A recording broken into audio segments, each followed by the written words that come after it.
esta presentación. Bien, en esta sesión hablaremos de un tema que es importante, digamos, en los pastizales, que corresponde a la secuestración de carbono en pastizales. Según la FAO, las emisiones totales de la ganadería a nivel mundial es de 7,1 gigatón de CO2 equivalente, es decir, 7,1 por 10 elevado a 12 kilos de CO2 al año.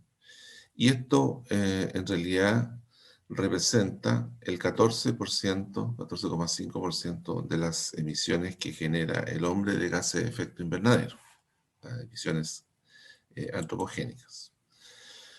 La producción de leche y carne bovina representan el 65% del total de las emisiones del sector ganadero, y las actividades que aportan a las emisiones son en un 45% la producción y el procesamiento, en un 39% la fermentación entérica, en un 10% el almacenamiento de estiércol y en un 6% el transporte, ¿no es cierto?, hacia los centros de faenamiento y distribución.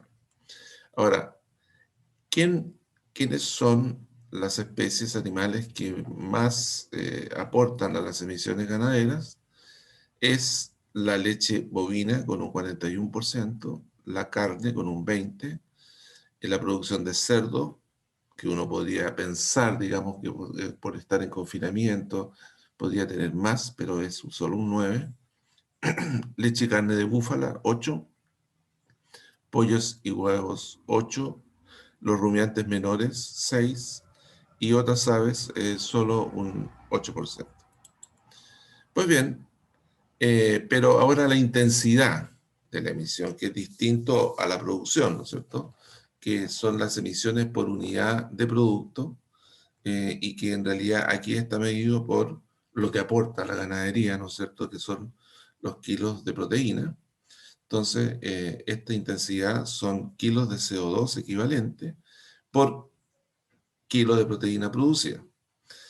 Y el que más la mayor intensidad se da en la producción de carne bovina, que son 300 kilos de CO2 por kilo de proteína. La carne y leche de rumiantes menores, 112 a 165, y la leche de vaca menor a 100, la carne de pollo menor a 100 y la carne de cerdo menor a 100. Es decir, si ustedes ven, no es distinto, digamos, a lo que estamos hablando antes, que era la proporción que se generaba a nivel mundial de las emisiones de cada especie, pero aquí es la intensidad. Pues bien, ¿cuál es el origen de las emisiones? En los rumiantes, el principal origen son las emisiones entéricas, la deposición y la producción de los alimentos para alimentar al rumiante. En los cerdos es el alimento y el almacenamiento del estiércol, y en las aves es el suministro de alimento y el consumo energético, de energía. El aporte de los gases a las emisiones ganaderas del mundo es muy decidor, digamos, en términos de nuestro trabajo agronómico, porque el 44% es metano, el 29% óxido nitroso, o sea, nitrógeno, y el 27% dióxido de carbono. Pues bien, las emisiones de metano, óxido nitroso, metano y dióxido de carbono en los sistemas ganaderos significan pérdidas, en definitiva, de nitrógeno, energía y materia orgánica que van reduciendo la eficiencia y la productividad.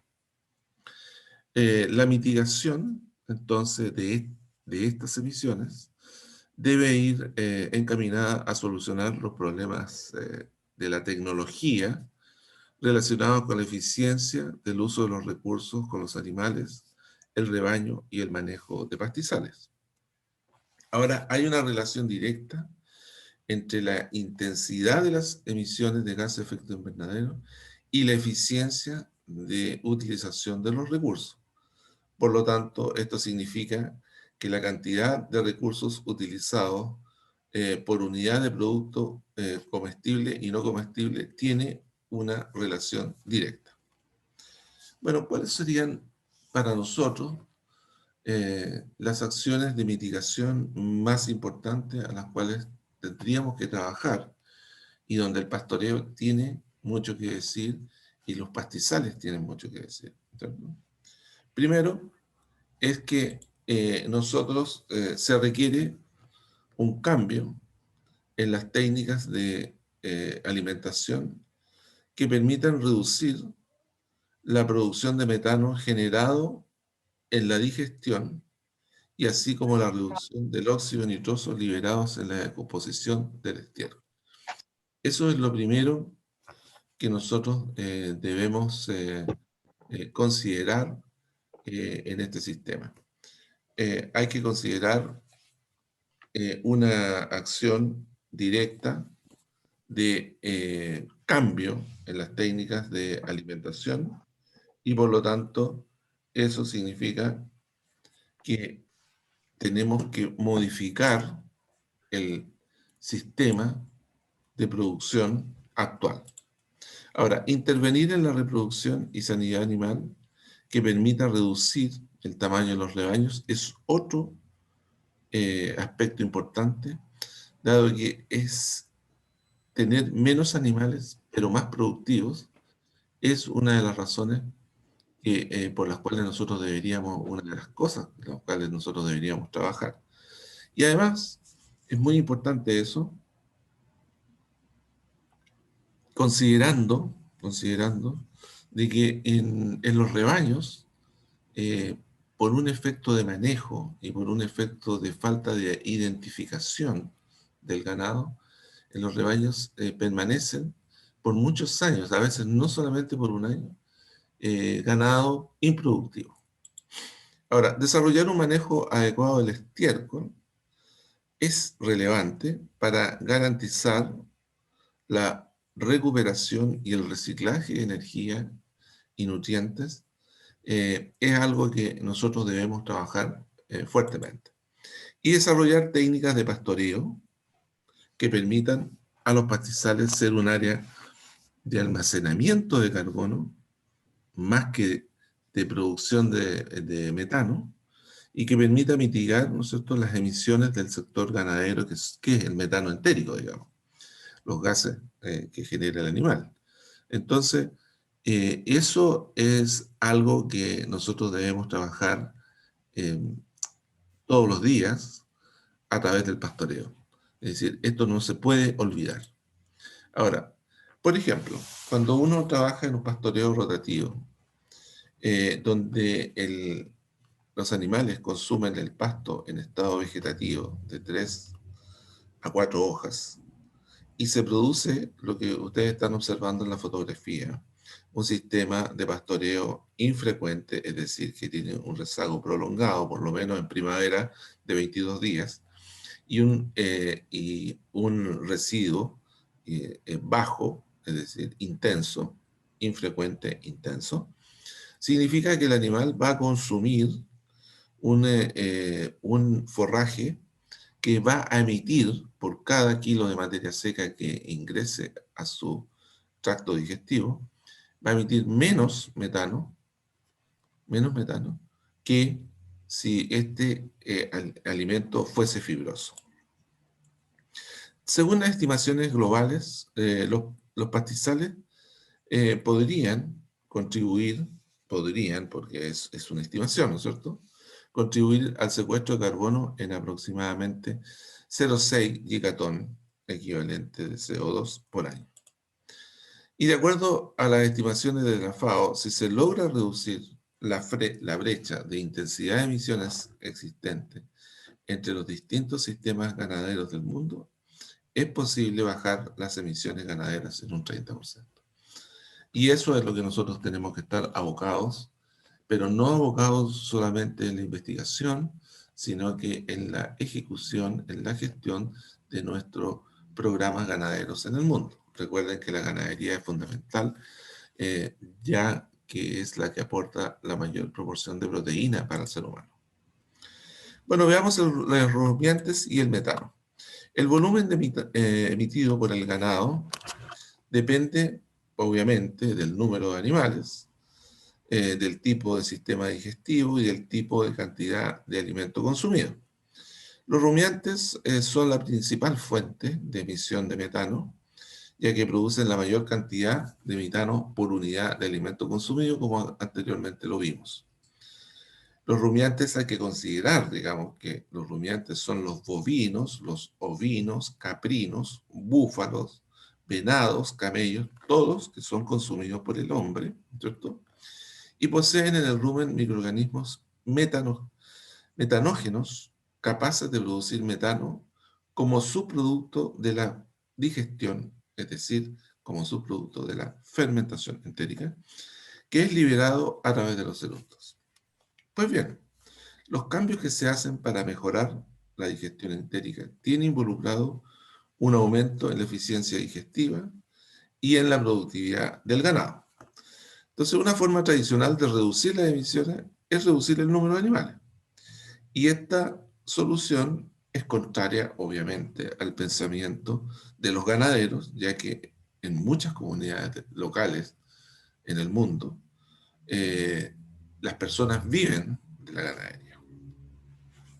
Veamos la genética y la metanogénesis. Existe una diversidad genética en el mundo, en las diferentes especies animales. Aquí estoy mostrando una diversidad relacionada con los bovinos, donde tenemos el Holstein Friesian, tenemos Jersey, Overo Colorado, Angus Negro. Pues bien, entre los animales que consumen pasto, hay evidencias que pueden existir diferencias heredables en metanogénesis y que sugieren la posibilidad de reducir entre un 10 o un 20% las emisiones si uno selecciona ese tipo de ganado. No hay claridad, digamos, en términos de que esta heredabilidad sea compatible con otros aspectos del crecimiento de los animales, pero sí sobre la eficiencia del uso del forraje que permiten, ¿no es cierto?, reducir las emisiones de metano. Veamos ahora los alimentos y la metanogénesis. Hay alimentos dietéticos que pueden reducir las emisiones de metano.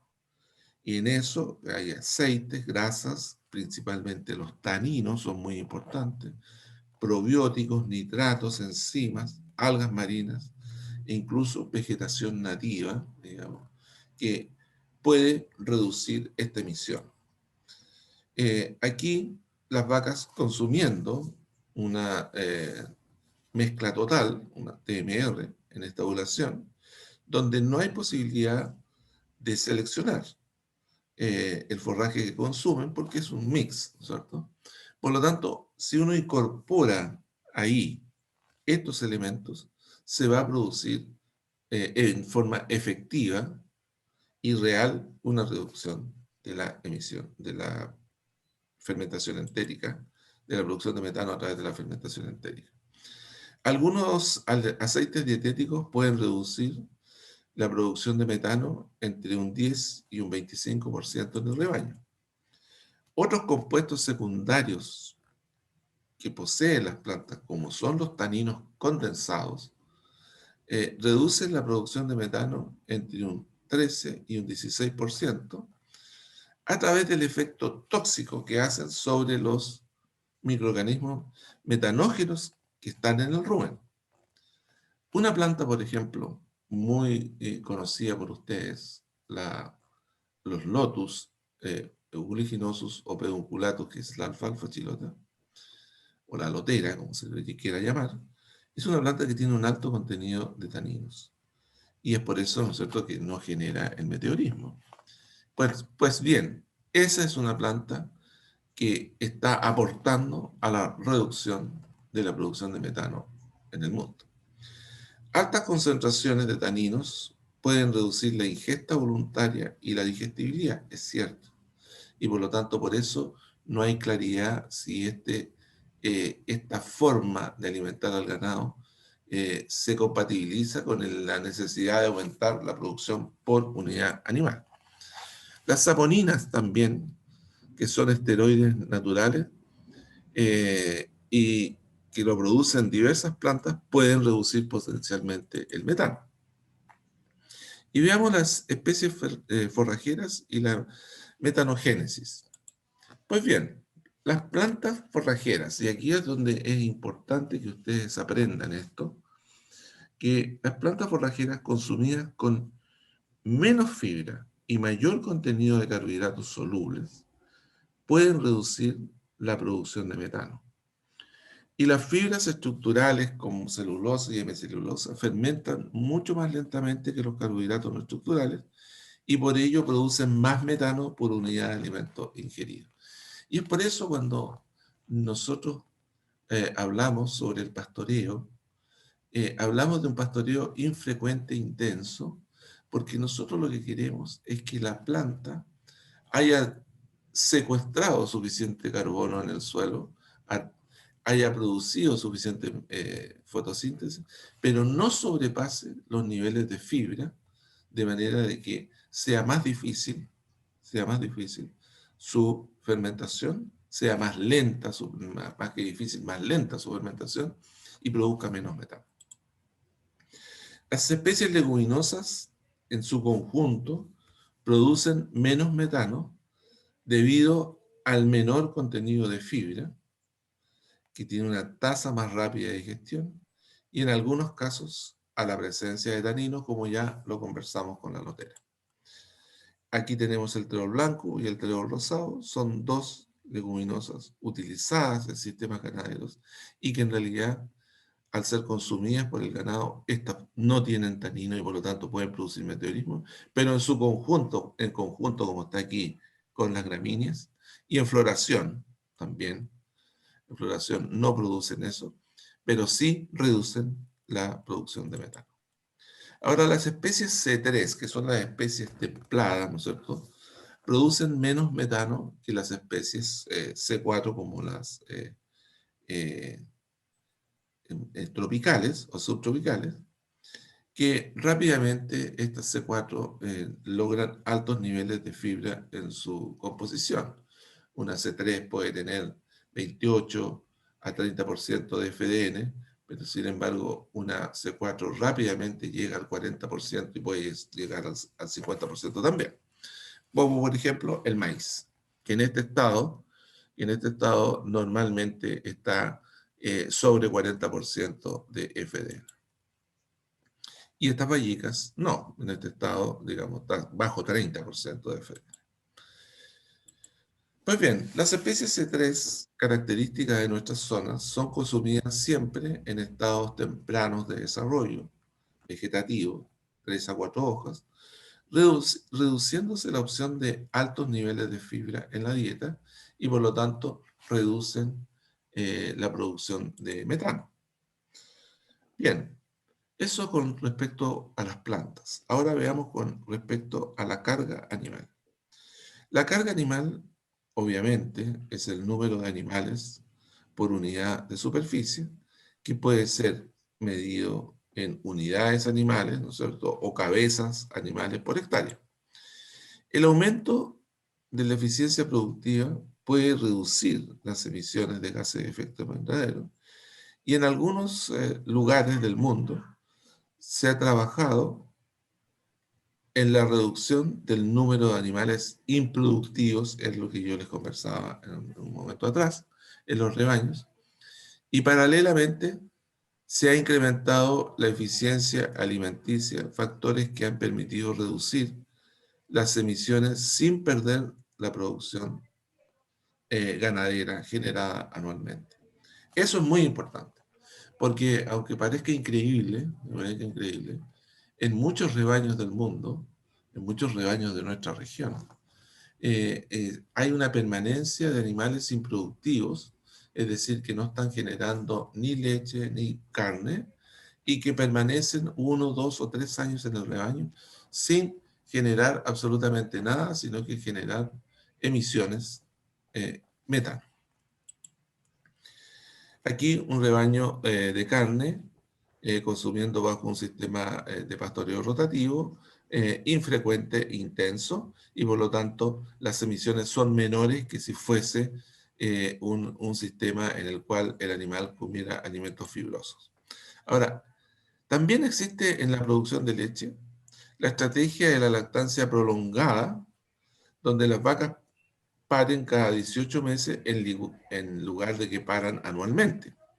Y con eso se reduce la demanda de energía del rebaño en un 10% y por lo tanto reducen potencialmente las emisiones de metano. Esto es complejo, es difícil porque significa modificar no solamente, digamos, el tiempo en entre el parto, el periodo interparto, sino que significa modificar las fechas de producción, y esas fechas de producción tienen que estar asociadas siempre a la disponibilidad del forraje.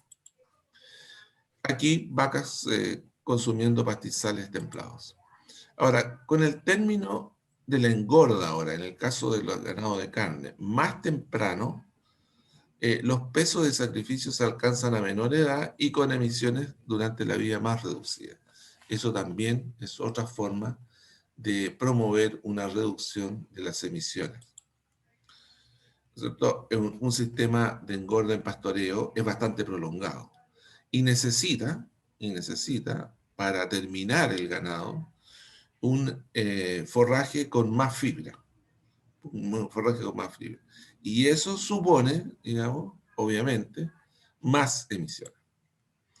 En la engorda de corral nosotros podemos regular mejor eso, y a veces en la engorda de corral se produce menos metano entérico, no a veces, sino que la mayoría de las veces, menos metano entérico por animal que en una engorda en pastoreo. Ahora, en el caso de las ovejas, en castes más tempranos han demostrado una reducción de los gases de efecto invernadero entre un 9 y un 12%. Y por lo tanto, ¿no es cierto?, es una forma de manejo que uno la puede practicar para, ¿no es cierto?, que estas ovejas que aquí están consumiendo una pastura polifítica, también con baja fibra, puedan generar más carne con menos emisiones. También existe la opción para reducir las emisiones de metano, el control biológico. Hay estudios que relacionan el uso de algunos virus para el control de microorganismos que producen metano en el rumen.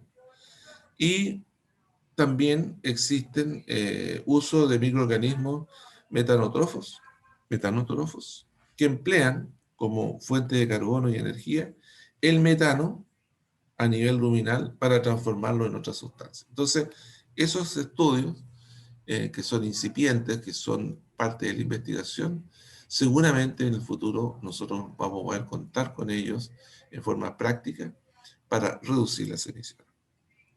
Ahora, todo está bien, todo nosotros ya conocemos las emisiones, sabemos lo que está ocurriendo en el mundo, sabemos que tenemos que trabajar con sistemas pastoriles más eficientes, sabemos que tenemos que trabajar con sistemas de pastoreo infrecuente intenso, pero eso tiene que reflejarse en los sistemas, en la producción y en las empresas que consumen, que compran, ¿no es cierto?, que adquieren tanto leche como carne para entregarla al consumidor. Y las empresas han hecho algunos esfuerzos. Por ejemplo, Burger King, que es una cadena, ¿no es cierto?, de hamburguesas, ha innovado, sobre todo en México, con el lanzamiento de hamburguesas vegetales y con carne que considera una fórmula que reduce el metano diario de las vacas. Para ello usa el lemongrass, que es el cimbopogón, en la alimentación de animales en la fase de término. Entonces le entregan 100 gramos de estas hojas de lemongrass en forma diaria durante los últimos 4 meses, con lo cual se reduce hasta en un 33% en promedio, digamos, las emisiones de metano diario de las vacas durante los últimos 3 a 4 meses de su vida, que están en feedlot, o sea, en confinamiento en producción. Por lo tanto, existe, ¿no es cierto?, una preocupación de reducir las emisiones.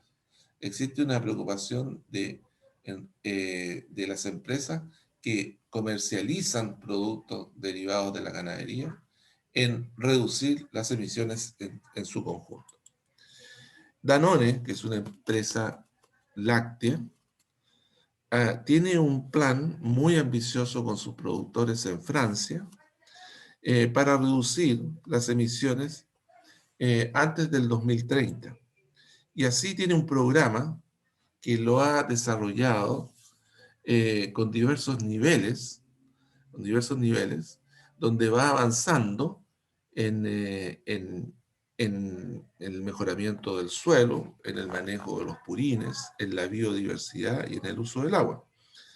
Y eso significa, digamos, que también el productor se ve beneficiado en términos de una puntuación, con lo cual va a adquirir, va a tener la opción de tener un mejor precio por la leche producida bajo estas condiciones. Y por lo tanto, es un plan que tiene la empresa con los productores. Y eso les demuestra a ustedes la importancia que tiene, ¿no es cierto?, la unión entre las empresas y los productores y la ciencia y los técnicos y los agrónomos para entender este problema y poder reducir algo que nos afecta, ¿cierto?, directamente, que son los gases de efecto invernadero. La secuestración de carbono de los pastizales se logra eh, a través del manejo. Y ese manejo es el pastoreo adecuado. Y el pastoreo adecuado siempre será el pastoreo infrecuente, intenso. Y con ello nosotros vamos a mitigar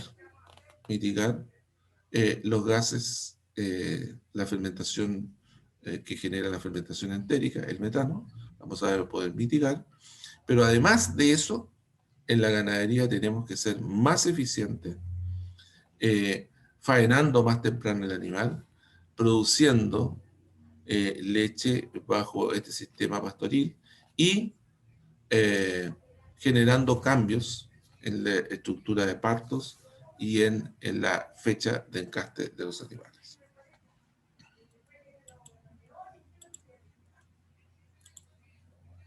Bien, si tienen algún comentario, con esto finalizamos nuestra presentación. Si no lo hay, nos estaremos viendo en el próximo semestre, si es que ustedes toman algún ramo optativo de ganadería, y también en el área ya de producción de leche, en los ramos de producción de leche más especializados. Muy bien. ¿Profesor? Profe, yo le quería tener una pregunta. Dígame. La segunda prueba, ¿hasta cuándo tenemos fecha para entregarla? Hasta la próxima semana. ¿Hasta la próxima semana? Sí, hasta el martes próximo. Eso Ya. está anotado en el programa. El programa está anotado. Ya. Ya, profe. Gracias. ¿Ya? ¿Profe? ¿Alguna otra duda? Luis, dígame. Sí, leí que un laboratorio producía 500 kilos de carne al día a través de cultivo de tejidos. Eso es para mitigar efectos de emisiones de carbono, o sea, de metano. ¿O es viable eso o no? Mire, es viable, absolutamente, es viable. Hoy día es viable. Y ese es un tema que se está desarrollando a través de procesos biotecnológicos, ¿no es cierto? Ujú. En el cual de producir carne en un laboratorio. Y es viable, digamos, pero no sé, no tengo, no existe la información exacta, digamos, de la relación de costo que significa eso. Es decir, si tú haces una proyección, sí es posible, sí es posible. ¿Mm? Y lo otro, también vi una cultivo de forraje hidropónico, donde dentro de un container metían muchos granos, los germinaban y la vaca comía la raíz Sí, y la raíz. ese es un sistema muy antiguo, digamos. Imagínate que cuando yo estudiaba, en el siglo pasado, lo desarrollamos, digamos, lo desarrollamos. Y de hecho tengo una alumna haciendo una tesis de pregrado en cultivo hidropónico. Existen empresas dedicadas a producir forraje con hidroponía, y sobre todo es muy importante este sistema en las zonas áridas y semiáridas, donde la disponibilidad de forraje es muy baja. En cambio, tú con un poco de agua, semilla y semillas, logras una producción muy alta de forraje por centímetro cuadrado. Porque en el fondo lo que se trata es que tú desarrollas una gran masa de, de gramíneas, principalmente gramíneas, granos de cereales, una gran masa que generan una plántula, y esa plántula, que tiene un alto contenido de proteína y un alto contenido de energía, es la que se le proporciona al ganado y tiene muy buena palatabilidad, y es un buen recurso. Ahora, solo tiene o sea, tiene la dificultad de la tecnología en el uso del agua para las zonas áridas y semiáridas. Para nosotros acá no tendría ningún problema, ¿no es cierto?